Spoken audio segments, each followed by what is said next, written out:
Welcome back to the Cash Flow Project. If you're listening or watching us for the first time, welcome. Our goal here at Cash Flow Project is to empower the next generation of entrepreneurs. We sit down talking to local businesses in the Greeley area to get insight on how they worked from the ground up and try to educate ourselves how we too can be entrepreneurs. Today we have the opportunity to speak with the self-titled serial entrepreneur, Phil Van Drunen. He has so much to share with us, including the BIKESHOP, RVFiber, and so much more. Yay! Phil, thank you so much for joining us today. Could you begin by telling us a little bit about yourself? Yeah, thanks for having me. There's a lot. So I've lived in Greeley here for like 17 years. I'm originally from Michigan. I have a wife and 2 kids. My kids are like 9 and 11 last time I checked. It keeps changing every year, so it's hard to keep up. But Fair. and yeah, I've been an entrepreneur. I've worked as like an independent contractor for most of my life. And I've had like one official big boy job, W-2, but that was many, many years ago. And everything else has been, working as a contractor or starting my own businesses. Yeah. I don't know if I left anything important out. No, I mean, you mentioned your kids and your We big have a boy dog. job. Oh, nice. I've never had a dog before, so that's new Aw, experience to me. But it's a great dog. yeah. That's exciting. How old is the dog? The dog, it's a year old. We got the dog a year ago. Oh, okay. Mhm. Very nice. So still a little pup. Yeah. Yeah. And he's finally out of that stage of like, well, no, that's not true. He can be in the house without needing to be crated now. So, That's nice. he did rip the face off of a stuffy today. Yeah. That's so Oh sad. no. Asking a question towards your background. So, what are you currently doing right now? Too many things. I'm chasing a lot of different projects, but Bike Shop Agency is the business that I've had the longest, and most of the work that I do there is building exhibits for children's museums with the artist Wes Bruce. Then I also have a business that I started up called RVFiber, and that came out of an opportunity to essentially be the technical consultant for an RV park that was under construction. And that turned into a much bigger project, and I installed internet for all the customers of the park. And so that project is in the phase of now figuring out how to scale with all the things that I learned at that park, essentially being the internet service provider to all the guests of that park. And then the other thing I'm doing is a software startup called Captional, and that provides real-time captions for in-person events. That is so cool. Like, do you work with a lot of AI stuff right now? It's called AI, but I don't really technically think that it's AI. But it is a model that, it is considered AI for transcription and for translation. So does that look like your glasses? No, so Captional works from it's designed to be from one to many. So if you're in like a classroom and you want to transcribe what the presenter is saying, then the presenter sets up a computer or their phone, they click start in the app, and then it starts to transcribe what they say. And then anyone can subscribe to that on their own device. They put in the room name, and then on their device, their phone or their tablet or their computer, they're able to see what's being said. And wow. then they can choose to change the language translation as well. That's So- awesome. Very cool. Yeah. There's I don't know if you've heard this. There's an app similar to that. I don't remember the name, but you can connect to like movie theaters and the audio, and then like put in your own headphones and translate like to different languages as well. So that sounds very similar to that. Yeah, it's brilliant. There's a lot of opportunity in this space because like phones now have transcription built into them. They have models to be able to understand what's being said. They're really good at doing that now. So it's a matter of creating the interface, creating the software around that technology and making it useful. What inspired you to create Captional? People who couldn't hear.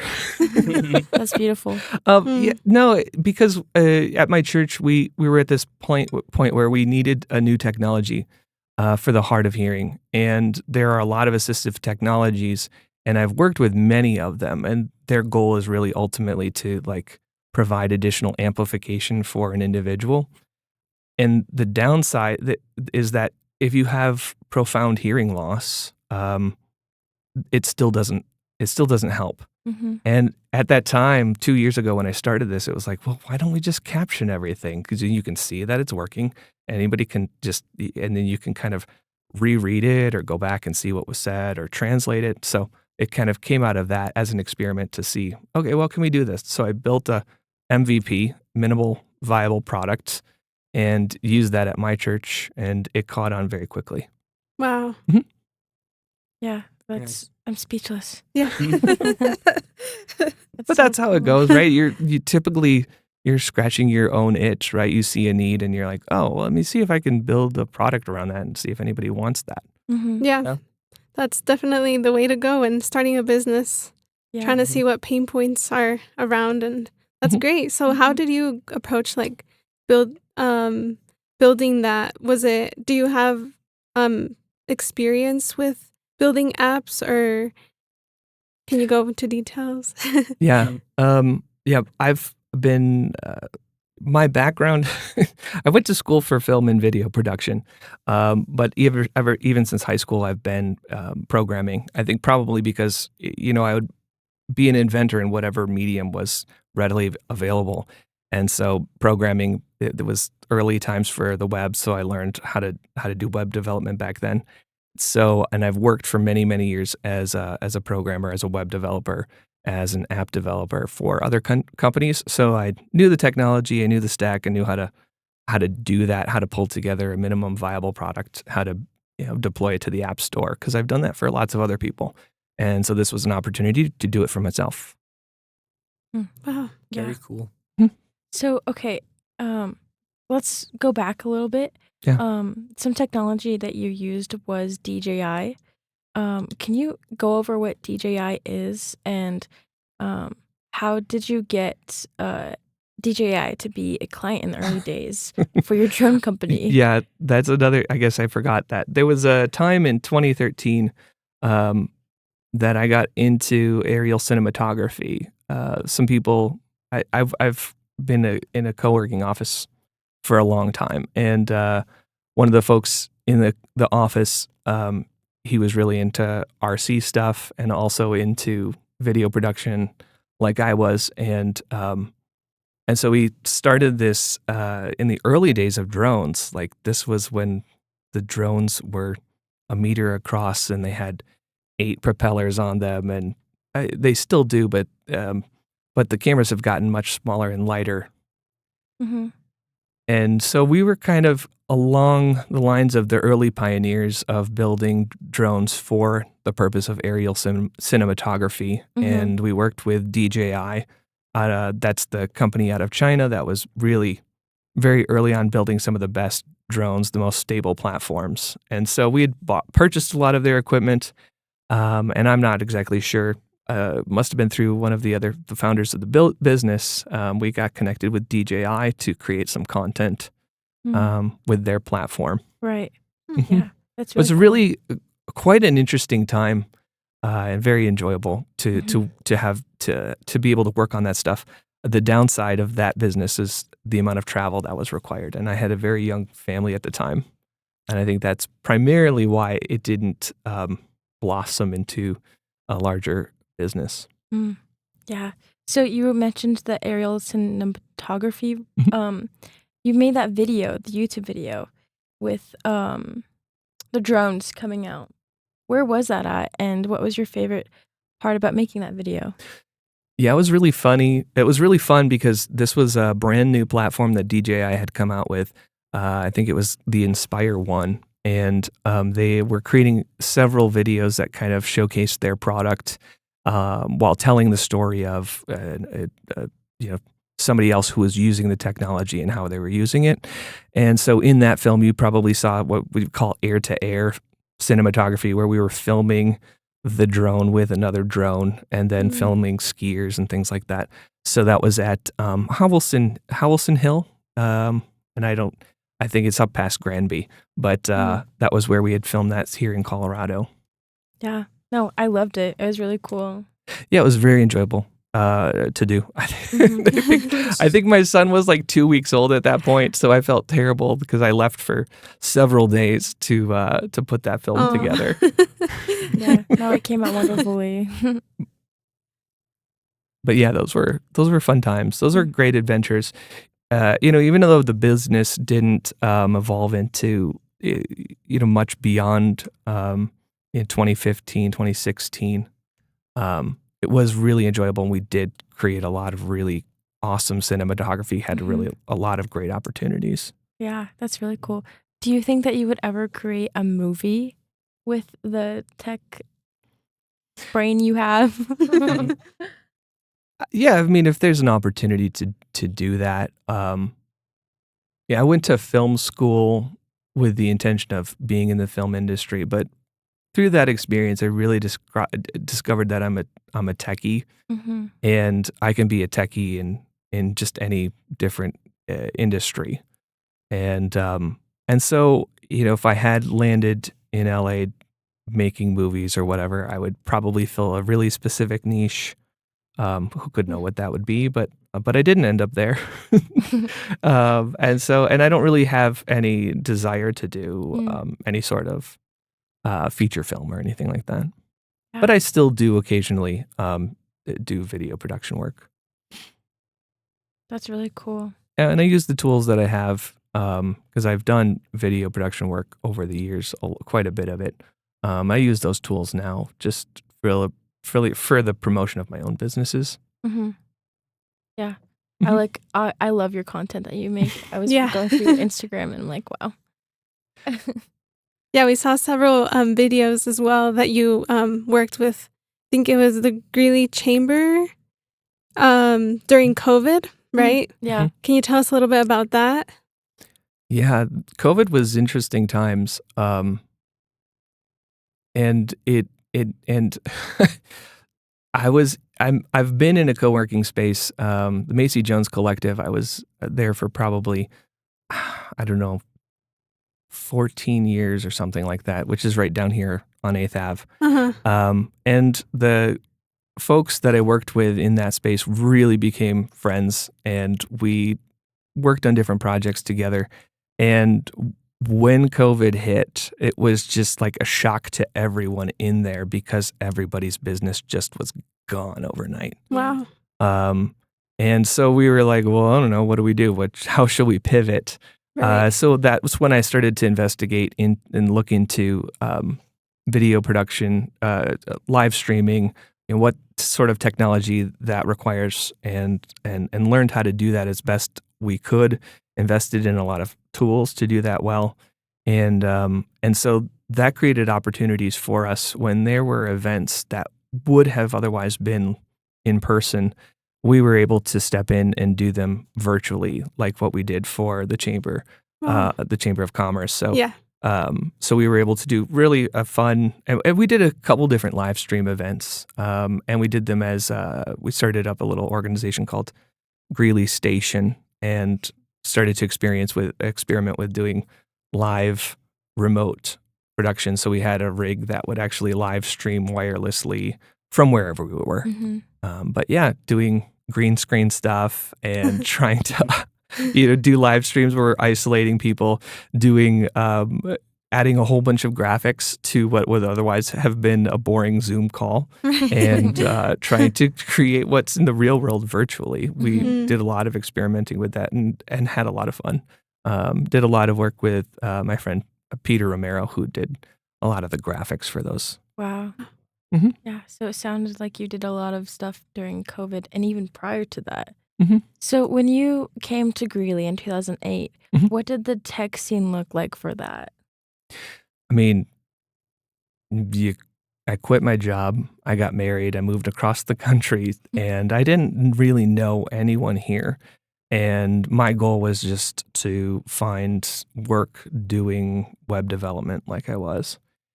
And I remember back then I spent a lot of time driving to Fort Collins to interface with, say, like the web developers group there or video production people there. There wasn't really a scene or a group here.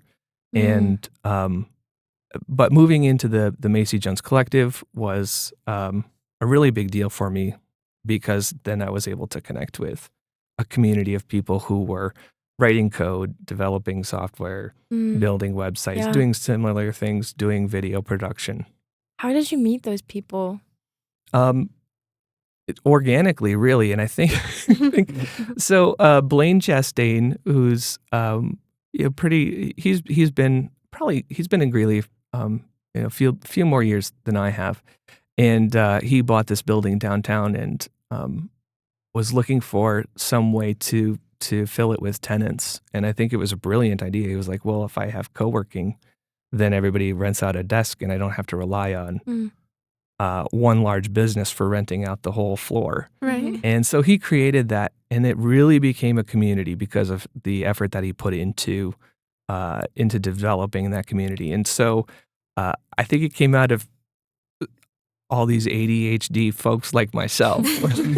If I stay at home, I'm going to die because I'm alone and I'm miserable and I can't focus.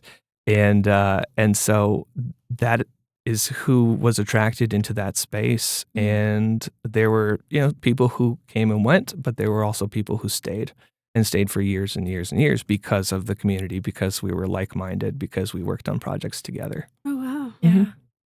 You just grew together. Yeah, it's really, at least in that case, and I don't know that this is the case for other co-working spaces, but because of maybe the size of the space and the intentionality of Blaine, it really became a community. Yeah, I like that. That's really cool. So different teams collaborating. That's very cool. Good way to network for sure. Yeah, we have there's a software aspect to that. There was video production in there. Blaine built a recording studio in the basement and a video studio in the basement, and he was also selling Irish flutes, which seems random, but that was one of the businesses that was in there, and marketing. Yeah, just a little bit of everything. Yeah, and all people who were entrepreneurs and figuring it out. Yeah, that's really cool. And on that topic of entrepreneurship, what would you say is your most favorite part about being an entrepreneur? Lately, it's been the realization that I am not tied down to a 9-to-5. I work more hours than a 9-to-5 for sure, but I can just leave and go to my kid's spelling bee. Yeah. There's I am the boss, and that is a massive benefit. Yeah, it's a struggle. There are so many hats that as an entrepreneur you wear. You are doing the marketing and creating the product and doing paying the bills and the accounting. Yeah. But there's that advantage that you can set your own hours. So how do you actually balance your personal life? It's very unbalanced. And that it takes effort to be balanced. I love to work, and when I'm not working, I feel a pull to be working. It's like, oh, I need to be making progress on this project or that project. And so it does take effort to have balance and awareness around that. And I think, balance looks different now than it did a few years ago. Right now, it looks like I spend, my wife goes back to work 2 nights a week right now, and I stay with the kids 2 nights a week, and very intentionally. And I'm home on the weekends. And do home stuff, but there's still so much more balance that I could be doing. And at this time in my life, I feel like I should have more things figured out with these businesses that I could have a better work-life balance. But no, I'm still working on it. I'm still figuring it out. That's fair. So- You're learning every day. Yeah. Yeah, you really have to be intentional, and that Mm. is something I'm terrible at. Mm. I usually get too far down the rabbit hole before I pull my head out and go, "Hang on, you gotta make an actual plan here and redirect so that you are going to set some goals so that you're gonna head in the right direction." Right. Mm-hmm. Yeah. So actually, looking back into your high school days, what sparked your interest in website development, and how did you learn those skills? Not through YouTube, and not through AI, because those did not exist Mhm. back then. Yeah, you worked a lot more harder. hmm Yeah. I think if you go in my basement, you could probably find somewhere on a shelf in the corner, like a book called HTML that's 3 inches thick. And Wow. that really was the way to learn it back then. Somebody wrote HTML for dummies. And I think that the reason that I did web, it was just that was the thing I had access to back Oh. then. Maybe if somebody in my life was a welder, I would have built things with steel. Mhm. But because I had a computer and I had access to the internet, I would build websites. And that's really the tools that I had available to me. Those were the things I had access to. Those were the things I could do. So I don't know that we even learned in school. It was more finding other people who were also interested in that and meeting with them in person and Mm. sitting at a table with a computer and with a giant screen. Yeah. Would you say that you had or currently right now have any mentors that have been guiding you in this process? Yeah, it's important to find mentors, even if they might not be doing exactly what you're doing. It's somebody who you can say, "This is what I'm working on. Here's where I'm stuck," and they can hold up the mirror and say, "Well, this is what I see." And it sounds like they don't have as much invested in what you're doing as you do, and they're able to objectively give you feedback. So yeah, I have several mentors that that folks in the community that I really rely on. Right now, I meet with Allie from G-Beta, which is the entrepreneur startup incubator that the city of Greeley pulled together. Oh, wow. hmm And then there's some other business owners and entrepreneurs that I periodically I'll shoot them an email. Yes. And say, "This is where I'm stuck. What should I do?" And it's just great to grab coffee with Mm. those folks. Yeah. Okay, so I'm actually really intrigued.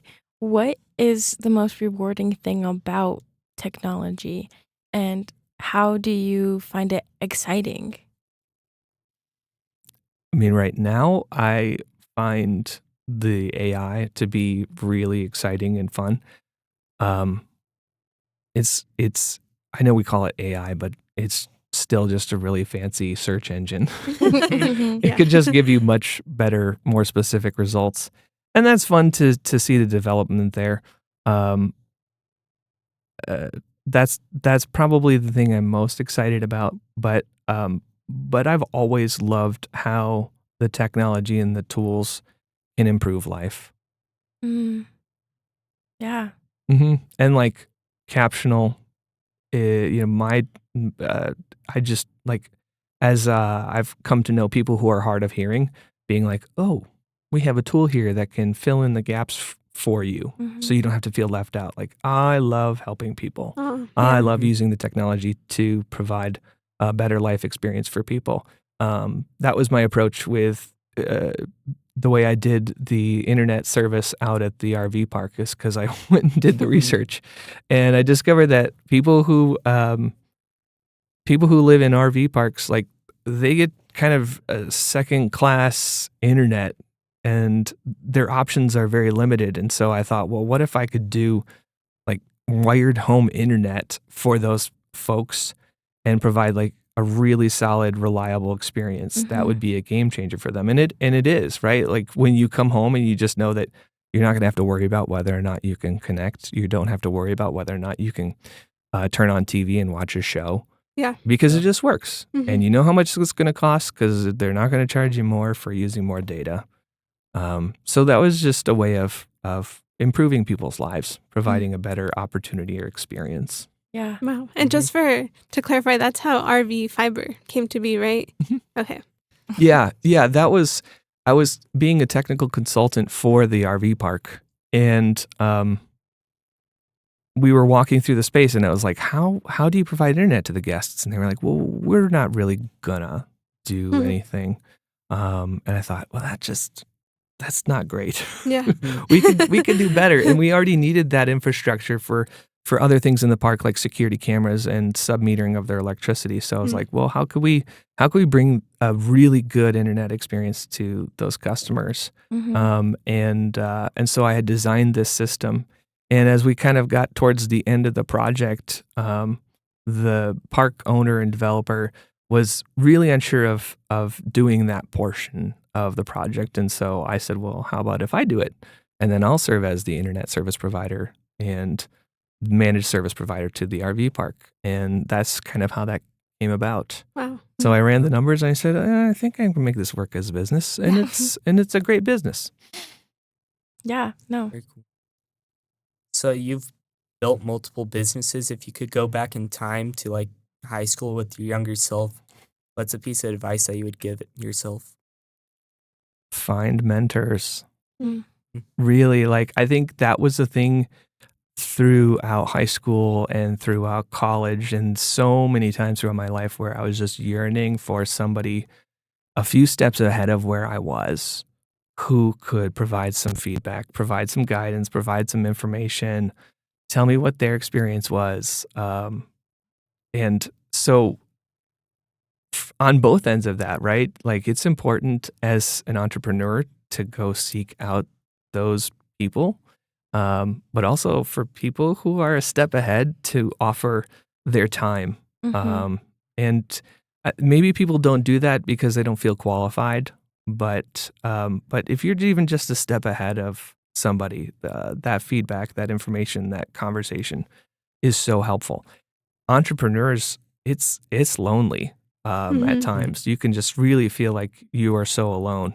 And so having somebody to give you feedback is massively beneficial. Yeah. And so that's what I would say. I would say to myself, I would be like, go find those people. Like, really seek those out. Because I think I was feeling like, I wish there was someone, but I didn't go out and proactively find those people. That's so sweet, though, because you kind of had to risk it all by trusting yourself. Yeah, that's scary. Really, it when you have somebody standing beside you who's gone through this before, right? And they've seen it and they look at the numbers with you and they go, yeah, this makes sense. You could do this. Like, that's a huge boost of confidence. Yeah. When you have somebody who can provide you with tools or the resources or even just the information, or there's so many things you don't know. Like, I'm trying to get financing for this business and I go through a million different channels until the right person, the mentor, says, well, why didn't you just do that? I was like, I didn't know that was an option. Yeah. It's like, that's your easiest option and that's the cheapest option, and you didn't know? Okay. Yeah. You just don't have those people to provide those things you don't know. Yeah. No, yeah. Thanks for sharing. That's very powerful because I feel like that's something that a lot of high schoolers, and even college students like feel very lost, especially maybe not having someone to look up to. So that's a great piece of advice, to find a mentor. Yeah. Yeah, and be a mentor. Yeah, that too. This question is kind of deep, but what's the most significant failure that you've experienced and what did you learn from it? I mean, most significant, I couldn't tell you because I haven't really ranked things. But I'd say like one that I'm disappointed, like the drone business, CloudGate. I'm disappointed that that didn't become more of a thing. Mm. And in retrospect, I can see things that I should have done differently to pursue it. But I also don't know if that would have, made any difference because of where I was at that point in life. Mm-hmm. Yeah. And that's I couldn't know how that would be different. Would you try to bring it back up to life? Not anymore. I mean, I love the tools and I love, and I think we were really good at aerial cinematography, but I don't know that I would, want to do that business again. I do like, I have a license, a drone license, and so I can use that to use my own drone to film stuff. Right. Mm-hmm. First of all, I did not know that you needed a license for a drone. Yeah, you too. It's not quite as intensive as like getting a pilot's license, but you still have to go through a lot of the same things. Yeah. Wow. Which is not. I don't know how it's beneficial. There's just some. How do you read this type of chart that tells you what the weather is? It's just like I would never use that in real life, but those are the questions on the exam. Wow. The more you know, right? Yes. Yeah. Mhm. Yeah. So, what's the strangest request that a client's ever asked you to do?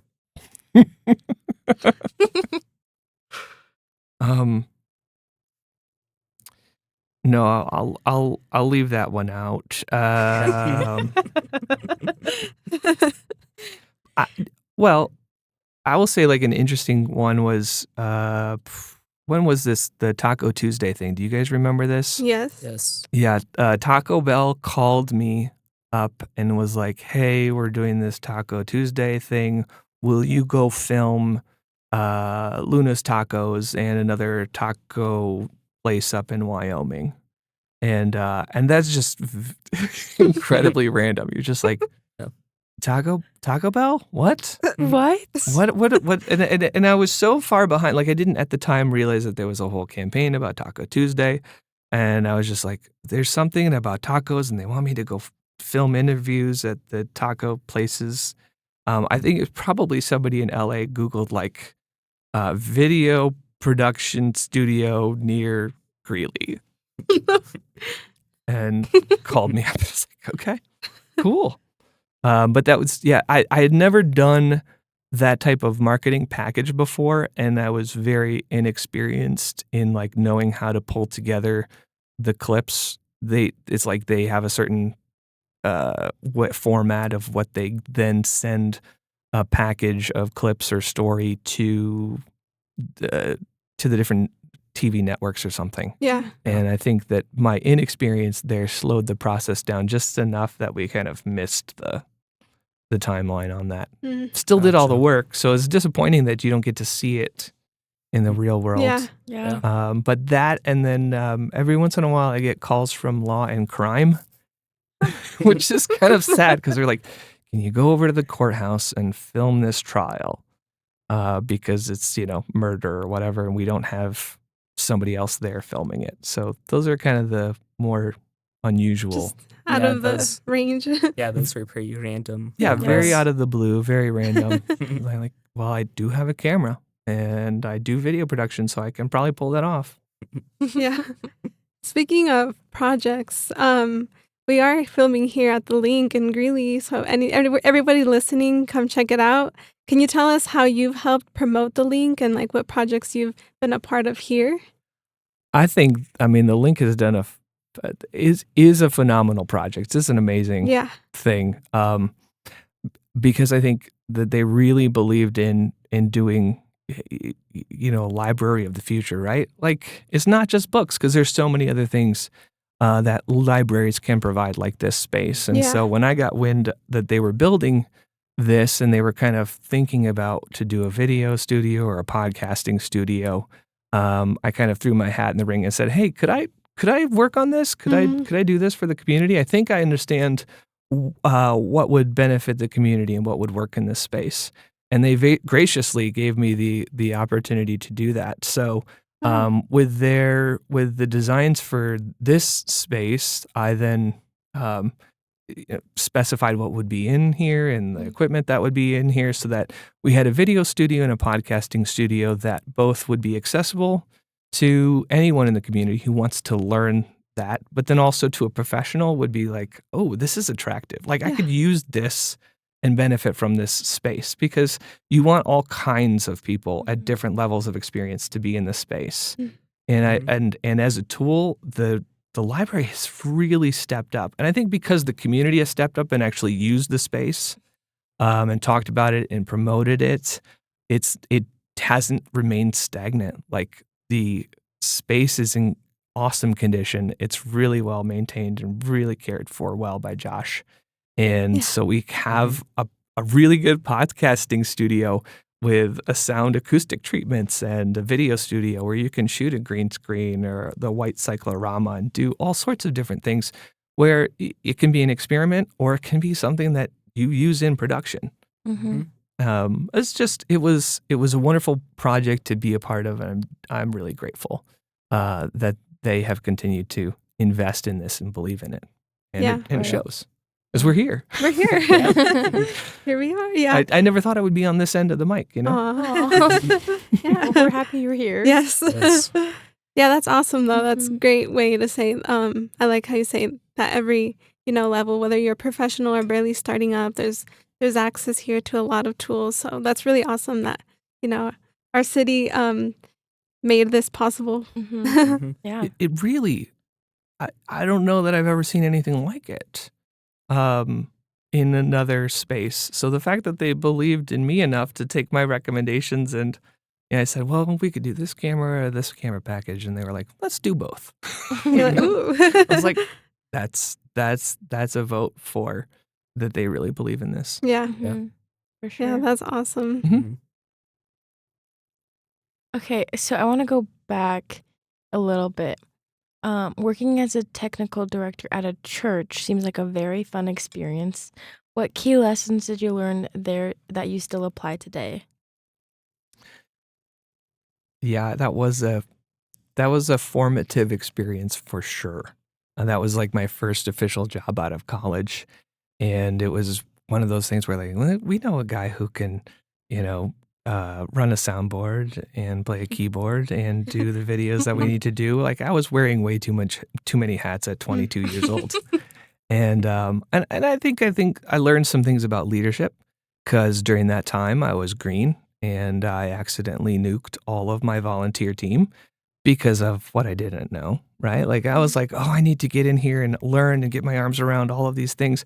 There were already people in that space doing those things, and I accidentally stepped on a lot of toes as a somebody who hired in and lost a lot of really great people. But I also at that time felt very lonely because there were all these people around me, but nobody was taking me by the hand and being a mentor to me. And so out of that experience, I've formed some core values that if I'm ever in that position again, that I'll treat people a certain way, that I will make sure that I set the right priorities, and that I won't make like the level of production be so important that I overlook the relationships and the people. Right. And you're like, you missed that cue. Well, this isn't Broadway. It's okay. Yeah, no one noticed. That's really nice that you get to realize that you learned something from working at the church. Yeah. Yeah, I mean, to be honest, I got hurt there too. Because there were certain expectations that were unreasonable for me as a 22-year-old to be able to achieve. And you get beat up every week and you're just like, oh, I failed again. I failed again. And you have to be objective, right? But you did so many things right, but you only focused on the things you did wrong. Yeah. Well, thank you for that response, because I feel like as young entrepreneurs, we're always trying to learn from other people's experiences. Yeah. And you have to be really gracious with yourself, right? Like an entrepreneur, you're not doing things that other people have done before. You are figuring it out on your own, and you are going to make mistakes. Yeah. And then you make the mistakes and then you move on. And you focus on the things you're doing right. Otherwise, you'll just quit because you're so discouraged. Yeah. I think we might have to wrap it up though. Yeah. We've talked a long time. I know. Is there anything that you would like to shout out for people to go check out? Any websites, social medias, anything else? Definitely check out Captional. Captional is a one-to-many thing. So if you are like in a church or in a classroom, or I have people who do like all hands meetings for a restaurant, and they use Captional for the people who are not native English speakers. They can translate it into whatever language. So if you get meetings, check out Captional. It's an accessibility tool. It makes you really cool for having a tool that makes things accessible. So I would say check that out. And if you're an RV park owner and you want to look into a better way to do internet for your guests, check out RVFiber. Yeah. And give me a call. And if you are wanting to build a children's museum, check out BIKESHOP.agency. Yes. The next project that we're doing is I don't know if I can mention. Maybe. Probably doesn't matter. It's called Connor Prairie. I'm working with Wes Bruce and the Children's Museum of Denver to work on a new project. Sweet. Oh, that's Nice. exciting. And when will that be announced? That opens next year in January. Okay. So we'll be wow, working on it over the summer and fall, and that should be another fun interactive piece. Yeah. Mhm. And for those listening that might be interested in something that you do you offer like job shadowing or anything like that? I've done a lot of internships and stuff with District Sticks, but right now I don't really have any opportunities Okay. to work, but I may in the future. And sorry, there was one other thing I was thinking, but now I've forgotten. So, yeah. Okay. Yeah. Well. Phil, thank you so much for your time today. We really enjoyed this conversation, and for all of our listeners, stay tuned. Thank you for listening, and Phil, again, we appreciate your time today. We'll see you next time on the Cash Flow Project. Thank you.